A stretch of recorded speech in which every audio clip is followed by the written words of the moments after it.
est-ce que je suis en train de tourner l'update trimestriel du deuxième trimestre alors qu'on arrive presque à la fin du troisième trimestre? Oui, absolument. Est-ce que c'est grave? Non, mais c'est exactement pour ça que vous allez vous retrouver avec des informations de mi-année aux trois quarts de l'année. Bonjour tout le monde, j'espère que vous allez bien. Donc, comme ça l'a pu être assez clair dans cette petite introduction, eh bien, aujourd'hui, on se retrouve pour l'update du deuxième trimestre, slash un mid-year book freakout tag-ish, genre comme que. Donc, on va commencer avec des statistiques propres au trimestre, pour commencer, bien évidemment.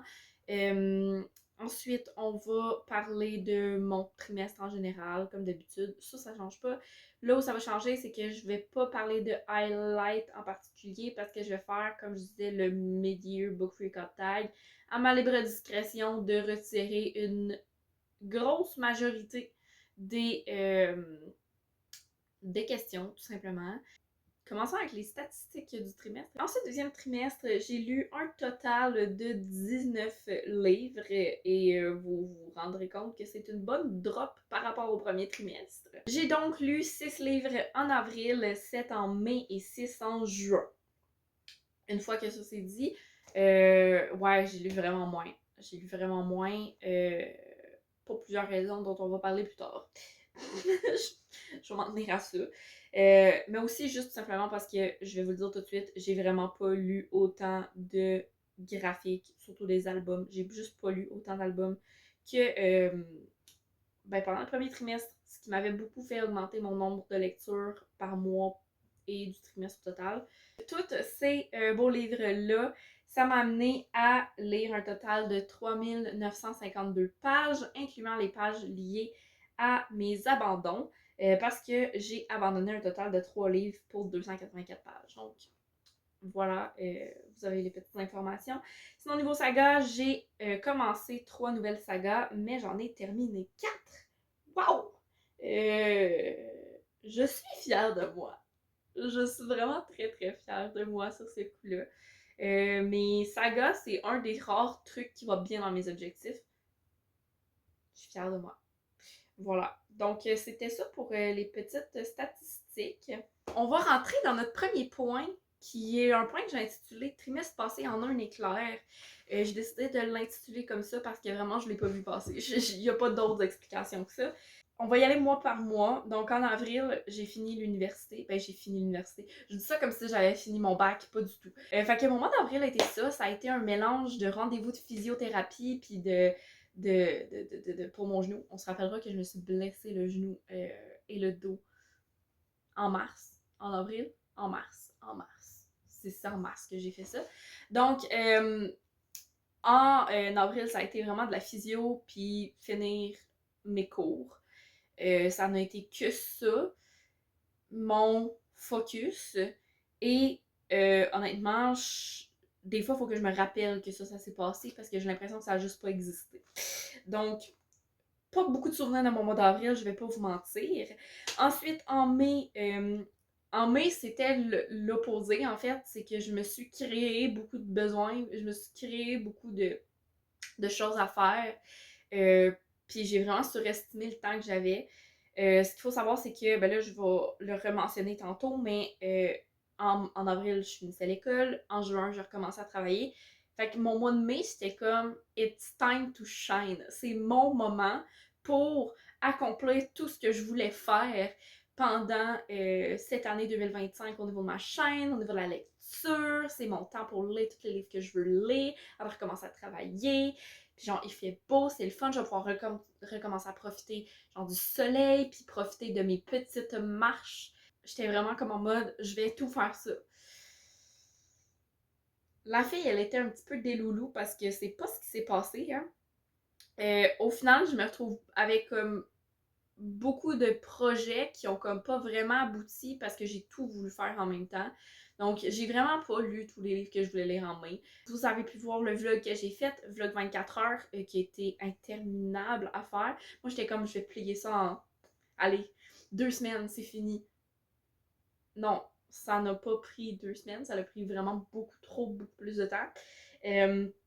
En bref, tout ça pour dire que it wasn't easy, tout ça ici. Finalement, tu sais, il y a plein de vidéos aussi que j'ai voulu faire, que j'ai pas fait. Je pense entre autres à des vidéos essais-ish, genre vidéo réflexion et blablabla. J'en ai deux que je veux faire. Mais là, je suis en train de me dire, est-ce que je veux vraiment les faire en vidéo ou je veux les faire sur un autre format? Je dis ça, je dis rien. Mais ça va peut-être aller dans un autre format. Peut-être, parce que tant qu'à mettre autant de temps dans des vidéos, parce que c'est des vidéos vraiment plus écrites, puis moi, mes vidéos, je les écris pas dans la vie. Fait que je me dis que je vais peut-être amener ça ailleurs. We'll see. Mais tout ça pour dire que c'est toutes des réflexions que j'avais en mai, que j'ai pas, qui ont pas abouti, qui sont un peu arrivées nulle part. Et juin est bien vite arrivé avec le retour au travail et le retour un peu comme à l'école parce que j'étais en grosse formation.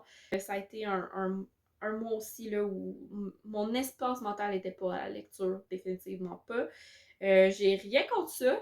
Ça me va très bien, c'est juste que j'ai l'impression que ce trimestre n'a pas existé dans ma vie. Vraiment, j'ai l'impression d'avoir fait un genre, je sais pas, un voyage dans le temps. On était en mars, je finissais mon stage et tout d'un coup, boum, on est arrivé en juillet, voire même peut-être en août, voire même peut-être en septembre. Pour vrai, j'ai l'impression d'être comme en accéléré en ce temps-ci. C'est ce qui termine ce point qui était fort intéressant pour vous expliquer en gros à quel point j'ai été pas dans un univers littéraire dans le deuxième trimestre. Voilà. Et là, je vais anticiper un peu une question qui, à la base, j'avais prévu de mettre dans le mid-year, mais que je vais aborder maintenant parce que ça a un peu de lien avec tout ça. Une des questions du mid-year, c'est justement comment se déroule jusqu'à maintenant ton année de lecture, comment tu trouves que ça va, et blablabla. Et si dans les... Mettons qu'on regarde les statistiques, les nananas, je trouve que ça va bien, d'un point de vue vraiment juste purement comment je me sens dans tout ça, c'est vraiment weird. Un peu à cause de tout ce dont j'ai parlé, puis même ce dont je parlais un peu dans le premier trimestre. J'ai l'impression que cette année va tellement vite. Tu sais, il y a tout le temps un meme à chaque année qui revient de comme à quel point janvier c'est long avant que ça passe, puis là plus l'année avance, plus c'est rapide, puis on dirait que comme on arrive à la fin de l'année, puis on comprend même pas comment on est arrivé là. Moi, c'est ça mon sentiment depuis vraiment genre le 4 janvier. Que tout passe tellement vite, on dirait que j'ai pas le temps de comme achieve ce que j'ai envie de faire. C'est essoufflant. Je suis pas. Je suis pas bien là-dedans. Un peu, mais pas trop. Je suis comme un peu le cul entre deux chaises. Je sais pas trop où je me place. J'ai l'impression d'avoir eu pas une année de lecture qui existante. J'ai l'impression que j'ai rien lu. Et en même temps, genre, je regarde des livres que j'ai lus cette année, puis je suis comme, oh oui, ça c'était vraiment bon, puis nanana, puis j'ai des souvenirs de certains livres où je suis comme, oh my god, oui, j'ai vraiment passé un bon moment avec ces livres-là. Mais on dirait que il y a tellement de livres que je voulais lire, que j'ai pas le temps de lire. Il y a tellement de. Il y a tellement eu un aura autour de ma lecture abondante de graphiques, même juste d'albums, qui a un peu terni mon année lecture dans le sens où je me retrouve avec une année de lecture que j'ai l'impression que c'est comme un peu rien passé, parce que justement c'était des comme lectures qui se faisaient vite puis qui étaient pas nécessairement marquantes. J'en ai eu quelques albums qui étaient marquants, mais peu par rapport à tout simplement tout ce que j'ai lu comme album qui ont un peu noyé mes autres lectures, qui n'ont pas toutes été exceptionnelles non plus. Donc, moi, je sais pas, on dirait que. Puis, tu sais, vous voyez, je me retrouve des fois à aller voir mes stories à la une sur Instagram où j'ai comme un peu tout le recap des lectures que j'ai faites à chaque mois. Et il y a des livres, je regarde, puis j'ai l'impression que j'ai lu ça il y a 3 ans. Genre, pas cette année, il y a 3 ans. C'est vraiment ça mon feeling. Puis c'est très très étrange. Donc, c'est un peu ça mon année de lecture jusqu'à maintenant. C'est un peu étrange. Parlons tout simplement de la mi-année. Donc, c'était il y a 2 mois maintenant. Je sais pas trop quoi vous dire par rapport à mon retard monumental. Sachez que en même temps que cette vidéo est sorti un post sur Instagram où vous pourrez retrouver des statistiques sur ma mi-année. Donc vous allez pouvoir retrouver le nombre de livres lus, les pages, certaines statistiques sur les genres lus, je crois que j'ai fait, sur mes lectures favorites, un peu, bref, un petit melting pot de tout ça. Mais je l'ai réservé à Instagram vu que, honnêtement, Lord, je ne savais pas comment gérer ma mi-année cette année au niveau des vidéos. Et ben, vous voyez que je filme l'update du 2e trimestre 2 mois en retard. Donc, la mi-année, n'en parlons pas. Donc, les statistiques, ça se retrouve sur Instagram, mais vous pouvez rester ici pour entendre parler des lectures. Parce qu'il y a quand même quelques questions que j'ai ciblées par rapport à des livres. Par rapport à des livres, ils sont partiellement juste ici. Donc, commençons. Première question, c'est un 2 en 1. Donc, généralement, les 2 premières questions du milieu Book Freak Tag, c'est quelle est ta meilleure lecture jusqu'à maintenant et quelle est la meilleure suite de saga. Il s'avère que ma meilleure lecture jusqu'à maintenant cette année est une suite de saga et même un dernier tome. Donc, je combine les deux. Il s'agit de Mémoire de la forêt de Michael Brun-Arnaud. La saison des adieux, 4e et dernier tome, qui reprend un peu la saison du printemps. Oh my god, ça m'a tellement fait du bien. Puis en même temps, it hurts me. Ça m'a fait mal. Vous avez pu voir mon avis à très chaud dans mon vlog 24 heures d'ailleurs. J'ai quasiment envie de vous laisser explorer si ça vous dit. Mais en gros, ce livre est la fin parfaite à cette saga. C'est un livre qui m'a tellement fait du bien. D'ailleurs, j'en ai parlé aussi dans le podcast de Maps, dans Qu'est-ce que tu lis. Tout ça pour dire que j'ai vraiment adoré ce livre-là. Il conclut parfaitement la saga. Absolument adorable, mais absolument déchirant aussi. Et j'ai pleuré comme un gros bébé. Voilà. Mais ça, vous le savez déjà si vous avez vu mon vlog 24 heures. Une prochaine question, c'est les nouveautés de cette première mi-année que j'aimerais lire d'ici la fin d'année ou éventuellement des parutions qui me font envie. Donc, je peux de moins en moins dire que j'en ai pas vraiment parce que ben je suis rendue que j'ai mes petites sorties que j'attends à chaque année un peu. Parmi celles-ci, Sounds Like Love d'Ashley Poston, qui est son dernier. Et là, ne soyez pas je voulais le lire récemment, fait que j'ai mis un signet dedans, je l'ai amené mais en vacances, mais je l'ai pas lu finalement, mais j'aimerais vraiment le lire. Donc, qui est la dernière sortie d'Ashley Poston. Ashley Poston qui est une de mes nouvelles autrices favorites à vie. Donc, cette sortie, je l'attendais. Je l'attendais par un temps, j'étais comme... Tant que j'avais pas lu A Novel Love Story, on dirait que j'étais en mode... J'y pensais pas au prochain, puis j'étais comme, ben là, ça fait quelques années qu'on en a un par année. Ça serait étonnant qu'on en ait pas un cette année. J'ai défouillé, j'étais comme, it's there, et je l'ai acheté. Donc voilà, il est avec moi et j'ai très hâte de le lire. Et l'autre parution de cette mi-année que j'attends j'attends de lire avec grande impatience, c'est La Mer des larves de Maud Jarry, qui est un livre vraiment pas underground, qui ma foi, est très, très populaire au Québec. Et j'ai très hâte de découvrir pourquoi. En fait, ça, c'est un livre que je sens qui mérite sa hype. Et c'est un livre que je sens qui va me plaire. Et c'est un livre que j'ai vraiment très, très hâte de lire.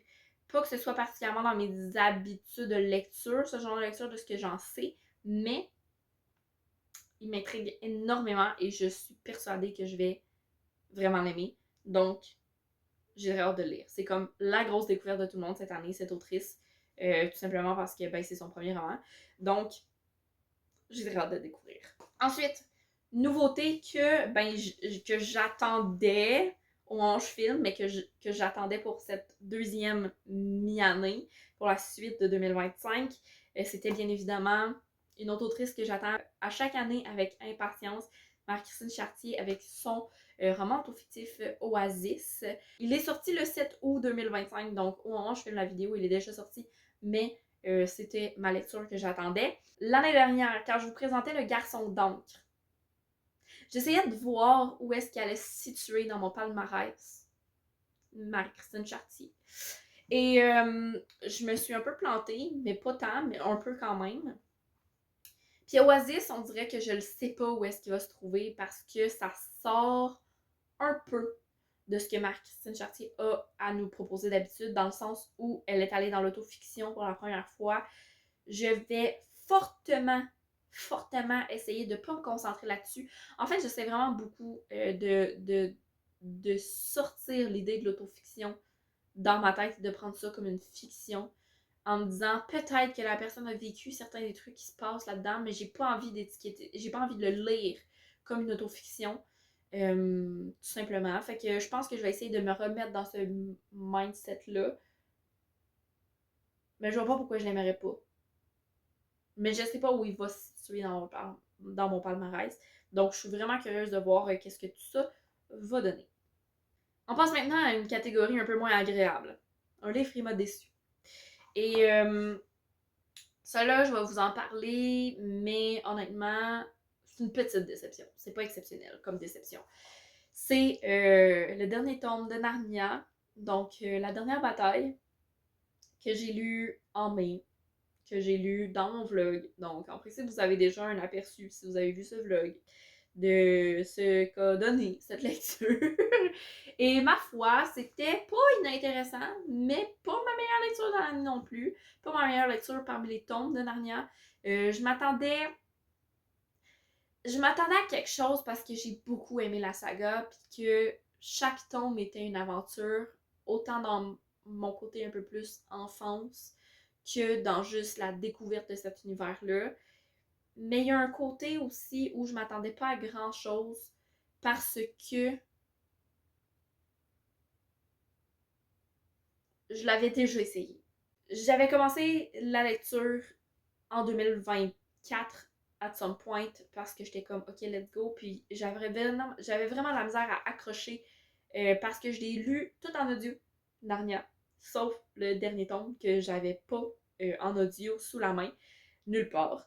Donc je me suis retrouvée à le lire, d'abord essayer en papier, ça a été un échec total. Finalement j'ai réussi à le lire via ma liseuse.